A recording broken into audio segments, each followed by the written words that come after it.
آمین۔ امثال چیپٹر 6۔ اے میرے بیٹے، اگر تو اپنے پڑوسی کا ضامن ہوا ہے، اگر تو ہاتھ پر ہاتھ مار کر کسی بیگانہ کا ذمہ وار ہوا ہے تو اپنے ہی منہ کی باتوں میں پھنسا، تو اپنے ہی منہ کی باتوں سے پکڑا گیا۔ سو اے میرے بیٹے، چونکہ تو اپنے پڑوسی کے ہاتھ میں پھنس گیا ہے، اب یہ کر اور اپنے آپ کو بچا لے۔ جا، خاکسار بن کر اپنے پڑوسی سے اصرار کر، تو نہ اپنی آنکھوں میں نیند آنے دے اور نہ اپنی پلکوں میں جھپکی۔ اپنے آپ کو ہرنی کی مانند صیاد کے ہاتھ سے اور چڑیا کی مانند چڑی مار کے ہاتھ سے چھڑا۔ اے کاہل، چونٹی کے پاس جا، اس کی روشوں پر غور کر اور دانش مند بن، جو باوجود یہ کہ اس کا نہ کوئی سردار، نہ ناظر، نہ حاکم ہے، گرمی کے موسم میں اپنی خوراک مہیا کرتی ہے اور فصل کٹنے کے وقت اپنی خورش جمع کرتی ہے۔ اے کاہل، تو کب تک پڑا رہے گا؟ تو نیند سے کب اٹھے گا؟ تھوڑی سی نیند، ایک اور جھپکی، ذرا پڑے رہنے کو ہاتھ پر ہاتھ۔ اسی طرح تیری مفلسی رہزن کی طرح اور تیری تنگ دستی مسلح آدمی کی طرح آ پڑے گی۔ خبیث و بدکار آدمی ٹیڑھی ترچھی زبان لیے پھرتا ہے، وہ آنکھ مارتا ہے اور پاؤں سے باتیں اور انگلیوں سے اشارہ کرتا ہے۔ اس کے دل میں کجی ہے، وہ برائی کے منصوبے باندھتا رہتا ہے، وہ فتنہ انگیز ہے، اس لیے آفت اس پر ناگہان آ پڑے گی، وہ یک لخت توڑ دیا جائے گا اور کوئی چارہ نہ ہوگا۔ 6 چیزیں ہیں جن سے خداوند کو نفرت ہے، بلکہ 7 ہیں جن سے اسے کراہت ہے: اونچی آنکھیں، جھوٹی زبان، بے گناہ کا خون بہانے والے ہاتھ، برے منصوبے باندھنے والا دل، شرارت کے لیے تیز رو پاؤں، جھوٹا گواہ جو دروغ گوئی کرتا ہے اور جو بھائیوں میں نفاق ڈالتا ہے۔ اے میرے بیٹے، اپنے باپ کے فرمان کو بجا لا اور اپنی ماں کی تعلیم کو نہ چھوڑ۔ ان کو اپنے دل پر باندھ رکھ اور اپنے گلے کا طوق بنا لے۔ یہ چلتے وقت تیری رہبری اور سوتے وقت تیری نگہبانی اور جاگتے وقت تجھ سے باتیں کرے گی، کیونکہ فرمان چراغ ہے اور تعلیم نور اور تربیت کی ملامت حیات کی راہ ہے، تاکہ تجھ کو بری عورت سے بچائے، یعنی بیگانہ عورت کی زبان کی چاپلوسی سے۔ تو اپنے دل میں اس کے حسن پر عاشق نہ ہو اور وہ تجھ کو اپنی پلکوں سے شکار نہ کرے، کیونکہ چھنال کے سبب سے آدمی ٹکڑے کا محتاج ہو جاتا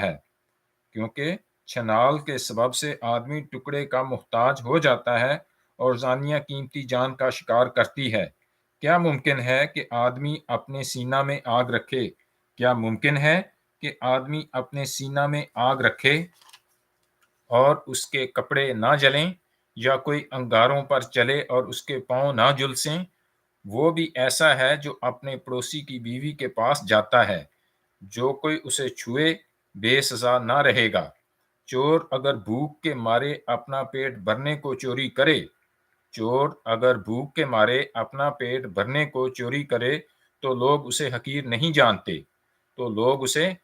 نہیں جانتے، پر اگر وہ پکڑا جائے تو 7 گنا بھرے گا۔ اسے اپنے گھر کا سارا مال دینا پڑے گا۔ جو کسی عورت سے زنا کرتا ہے وہ بے عقل ہے، وہی ایسا کرتا ہے جو اپنی جان کو ہلاک کرنا چاہتا ہے۔ وہ زخم اور ذلت اٹھائے گا اور اس کی رسوائی کبھی نہ مٹے گی، کیونکہ غیرت سے آدمی غضبناک ہوتا ہے اور وہ انتقام کے دن نہیں چھوڑے گا۔ وہ کوئی فدیہ منظور نہ کرے گا، اور گو تو بہت سے انعام بھی دے تو بھی وہ راضی نہ ہوگا۔ چیپٹر 7۔ اے میرے بیٹے، میری باتوں کو مان اور میرے فرمان کو نگاہ میں رکھ، میرے فرمان کو بجالا اور زندہ رہ، اور میری تعلیم کو اپنی آنکھ کی پتلی جان۔ ان کو اپنی انگلیوں پر باندھ لے، ان کو اپنے دل کی تختی پر لکھ لے۔ حکمت سے کہہ تو میری بہن ہے، اور فہم کو اپنا رشتہ دار قرار دے، تاکہ وہ تجھ کو پرائی عورت سے بچائیں، یعنی بیگانہ عورت سے جو چاپلوسی کی باتیں کرتی ہے، کیونکہ میں نے اپنے گھر کی کھڑکی سے یعنی جروکے میں سے باہر نگاہ کی، اور میں نے ایک بے عقل جوان کو نادانوں کے درمیان دیکھا، یعنی نوجوانوں کے درمیان وہ مجھے نظر آیا کہ اس عورت کے گھر کے پاس گلی کے موڑ سے جا رہا ہے، اور اس نے اس کے گھر کا راستہ لیا دن چھپے شام کے وقت، رات کے اندھیرے اور تاریکی میں۔ اور دیکھو وہاں اس سے ایک عورت آ ملی جو دل کی چلاک اور کسبی کا لباس پہنے تھی، وہ گوگائی اور خود سر ہے، اس کے پاؤں اپنے گھر میں نہیں ٹکتے، ابھی وہ کوچوں میں ہے، ابھی بازاروں میں، وہ ہر موڑ پر گھات میں بیٹھتی ہے۔ سو اس نے اس کو پکڑ کر چوما، اور بے حیا منہ سے اس سے کہنے لگی، سلامتی کی قربانی کے ذبیحے مجھ پر فرض تھے، آج میں نے اپنی نظریں ادا کی ہیں، اسی لیے میں تیری ملاقات کو نکلی کہ کسی طرح تیرا دیدار حاصل کروں، سو تو مجھے مل گیا۔ میں نے ایک پلنگ پر کامدار غلیچے اور مصر کے سود کے دھاری دار کپڑے بچھائے ہیں، میں نے اپنے بستر کو مر اور عود اور دار چینی سے معطر کیا ہے۔ ہم صبح تک دل بھر کر عشق بازی کریں اور محبت کی باتوں سے دل بہلائیں، کیونکہ میرا شوہر گھر میں نہیں، اس نے دور کا سفر کیا ہے اور اپنے ساتھ روپے کی تھیلی لے گیا ہے، اور پورے چاند کے وقت گھر آئے گا۔ اس نے میٹھی میٹھی باتوں سے اس کو پھسلا لیا، اور اپنے لبوں کی چاپلوسی سے اس کو بہکا لیا۔ وہ فوراً اس کے پیچھے ہو لیا، جیسے بیل ذبح ہونے کو جاتا ہے، یا بیڑیوں میں احمق سزا پانے کو، جیسے پرندہ جال کی طرف تیز جاتا ہے اور نہیں جانتا کہ وہ اس کی جان کے لیے ہے، حتیٰ کہ تیر اس کے جگر کے پار ہو جائے گا۔ سو اب اے بیٹو میری سنو، اور میرے منہ کی باتوں پر توجہ کرو، تیرا دل اس کی راہوں کی طرف مائل نہ ہو، تو اس کے راستوں میں گمراہ نہ ہونا، کیونکہ اس نے بہتوں کو زخمی کر کے گرا دیا ہے، بلکہ اس کے مقتول بے شمار ہیں۔ اس کا گھر پتال کا راستہ ہے اور موت کی کوٹھڑیوں کو جاتا ہے۔ چیپٹر 8 کیا حکمت پکار نہیں رہی اور فہم آواز بلند نہیں کر رہا؟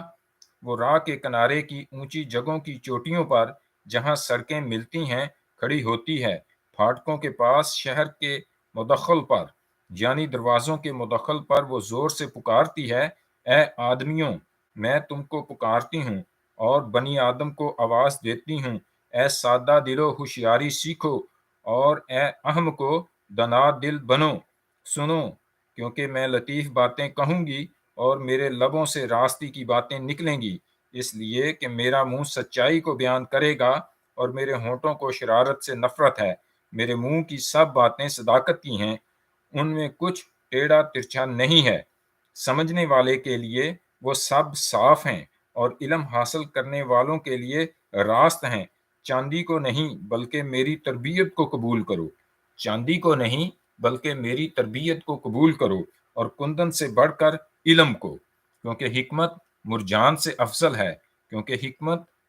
سے افضل ہے اور سب مرغوب چیزوں میں بے نظیر۔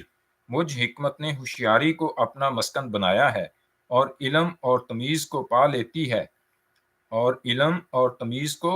لیتی ہوں۔ خداوند کا خوف بدی سے عداوت ہے، غرور اور گمنڈ اور بری راہ اور کجگو منہ سے مجھے نفرت ہے۔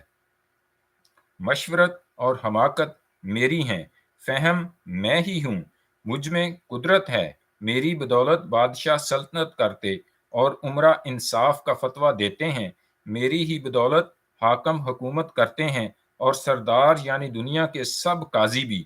جو مجھ سے محبت رکھتے ہیں میں ان سے محبت رکھتی ہوں، اور جو مجھے دل سے ڈھونڈتے ہیں وہ مجھے پالیں گے، دولت و عزت میرے ساتھ ہیں، بلکہ دائمی دولت اور صداقت بھی۔ میرا پھل سونے سے بلکہ کندن سے بھی بہتر ہے، اور میرا حاصل خالص چاندی سے میں صداقت کی راہ پر انصاف کے راستوں میں چلتی ہوں تاکہ میں ان کو جو مجھ سے محبت رکھتے ہیں مال کے وارث بناؤں اور ان کے خزانوں کو بھر دوں۔ خداوند نے انتظام عالم کے شروع میں اپنی قدیمی سنتوں سے پہلے مجھے پیدا کیا۔ خداوند نے اپنے انتظام عالم کے شروع میں اپنی قدیمی سنتوں سے پہلے مجھے پیدا کیا۔ میں ازل سے یعنی ابتدا ہی سے مقرر ہوئی، اس سے پہلے کہ زمین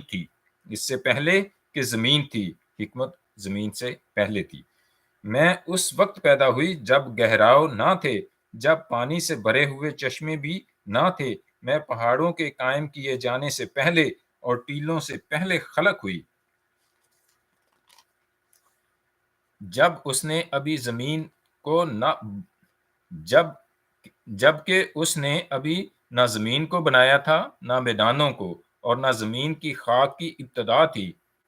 جب اس نے آسمان کو قائم کیا، میں وہیں تھی۔ جب اس نے سمندر کی سطح پر دائرہ کھینچا، جب اس نے اوپر افلاک کو استوار کیا اور گہراؤ کے سوتے مضبوط ہو گئے، جب اس نے سمندر کی حد ٹھہرائی تاکہ پانی اس کے حکم کو نہ توڑے، جب اس نے زمین کی بنیاد کے نشان لگائے، اس وقت ماہر کاریگر کی مانند میں اس کے پاس تھی، اور میں ہر روز اس کی خوشنودی تھی اور ہمیشہ اس کے حضور شادمان رہتی تھی۔ آبادی کے لائق زمین سے شادمان تھی، اور میری خوشنودی بنی آدم کی صحبت میں تھی۔ اس لیے اے بیٹو میری سنو، کیونکہ مبارک ہیں وہ جو میری راہوں پر چلتے ہیں۔ تربیت کی بات سنو اور دنا بنو، اور اس کو رد نہ کرو۔ مبارک ہے وہ آدمی جو میری سنتا ہے اور ہر روز میرے پھاٹکوں پر انتظار کرتا ہے اور میرے دروازوں کی چوکھٹوں پر ٹھہرا رہتا ہے، کیونکہ جو مجھ کو پاتا ہے زندگی پاتا ہے اور وہ خداوند کا مقبول ہوگا، لیکن جو مجھ سے بھٹک جاتا ہے اپنی ہی جان کو نقصان پہنچاتا ہے۔ مجھ سے عداوت رکھنے والے سب موت سے محبت رکھتے ہیں۔ چیپٹر 9۔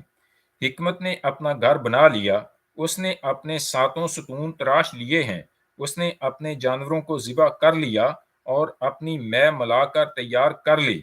اس نے اپنا دسترخوان بھی چن لیا، اس نے اپنی سہیلیوں کو روانہ کیا ہے۔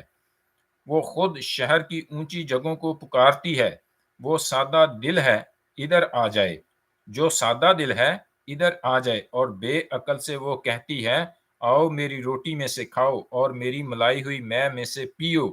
اے سادہ دلو باز آؤ اور زندہ رہو اور فہم کی راہ پر چلو۔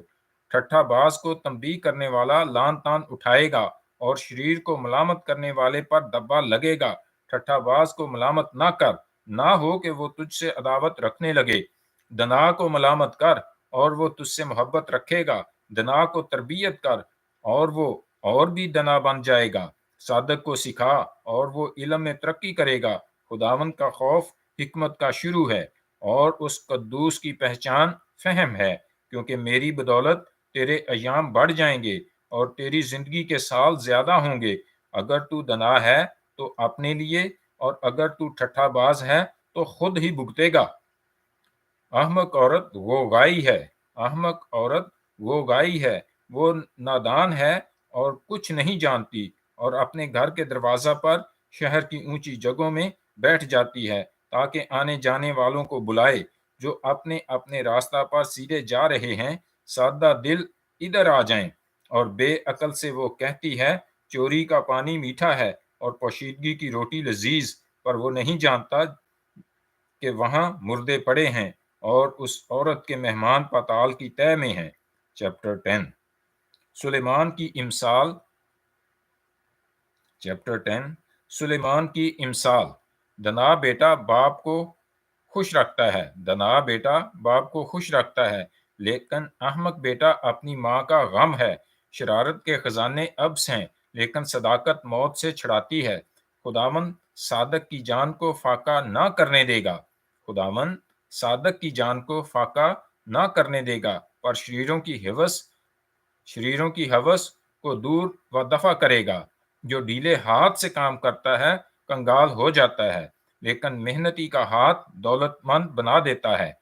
وہ جو گرمی میں جمع کرتا ہے دنا بیٹا ہے، پر وہ بیٹا جو درد کے وقت سوتا رہتا ہے شرم کا باعث ہے۔ صادق کے سر پر برکتیں ہوتی ہیں، لیکن شریر کے منہ کو ظلم ڈھانکتا ہے۔ راست آدمی کی یادگار مبارک ہے، لیکن شریروں کا نام سڑ جائے گا۔ دنا دل فرمان بجا لائے گا، پر بکواسی احمق پچھاڑ کھائے گا۔ راست رو بے کھٹکے چلتا ہے، راست رو بے کھٹکے چلتا ہے، لیکن جو کجروی کرتا ہے ظاہر ہو جائے گا۔ آنکھ مارنے والا رنج پہنچاتا ہے، اور بکواسی احمق پچھاڑ کھائے گا۔ صادق کا منہ حیات کا چشمہ ہے، لیکن شریروں کے منہ کو ظلم ڈھانکتا ہے۔ عداوت جھگڑے پیدا کرتی ہے، لیکن محبت سب خطاؤں کو ڈھانک دیتی ہے۔ عقل مندوں کے لبوں پر حکمت ہے، عقل مند کے لبوں پر حکمت ہے، لیکن بے عقل کی پیٹھ کے لیے لٹھ ہے۔ دنا آدمی علم جمع کرتے ہیں، دنا آدمی علم جمع کرتے ہیں، لیکن احمق کا منہ قریبی ہلاکت ہے۔ دولت مند کی دولت اس کا محکم شہر ہے، کنگال کی ہلاکت اسی کی تنگ دستی ہے۔ صادق کی محنت زندگانی کا باعث ہے، شریر کی اقبال مندی گناہ کراتی ہے۔ تربیت پذیر زندگی کی راہ پر ہے، لیکن ملامت کو ترک کرنے والا گمراہ ہو جاتا ہے۔ عداوت کو چھپانے والا دروغ گو ہے، اور تہمت لگانے والا احمق ہے۔ کلام کی کثرت خطا سے خالی نہیں، کلام کی کثرت خطا سے خالی نہیں، لیکن ہونٹوں کو قابو میں رکھنے والا دنا ہے، لیکن ہونٹوں کو قابو میں رکھنے والا دنا ہے۔ صادق کی زبان خالص چاندی ہے، شریروں کے دل بے قدر ہیں۔ صادق کے ہونٹ بہتوں کو غذا پہنچاتے ہیں، لیکن احمق بے عقلی سے مرتے ہیں۔ خداوند ہی کی برکت دولت بخشتی ہے، اور وہ اس کے ساتھ دکھ نہیں ملاتا۔ احمق کے لیے شرارت کھیل ہے، پر حکمت عقل مند کے لیے ہے۔ شریر کا خوف اس پر آ پڑے گا، شریر کا خوف اس پر آ پڑے گا، اور صادق کی مراد پوری ہوگی۔ جب گولا گزرتا ہے تو شریر نیست ہو جاتا ہے، لیکن صادق ابدی بنیاد ہے۔ جیسا دانتوں کے لیے سرکہ اور آنکھوں کے لیے دھواں، ویسا ہی کاہل اپنے بھیجنے والوں کے لیے ہے۔ خداوند کا خوف عمر کی درازی بخشتا ہے، خداوند کا خوف عمر کی درازی بخشتا ہے، لیکن شریروں کی زندگی کوتا کر دی جائے گی۔ صادقوں کی امید خوشی لائے گی، لیکن شریروں کی توقع خاک میں مل جائے گی۔ خداوند کی راہ راست بازوں کے لیے پناہ گاہ ہے، لیکن بدکاروں کے لیے ہلاکت ہے۔ صادقوں کو کبھی جنبش نہ ہوگی، لیکن شریر زمین پر قائم نہیں رہیں گے۔ صادق کے منہ سے حکمت نکلتی ہے، صادق کے منہ سے حکمت نکلتی ہے، لیکن کجگو زبان کاٹ ڈالی جائے گی۔ صادق کے ہونٹ پسندیدہ بات سے آشنا ہیں، لیکن شریروں کے منہ کج گوئی سے، لیکن شریروں کے منہ کج گوئی سے۔ آمین۔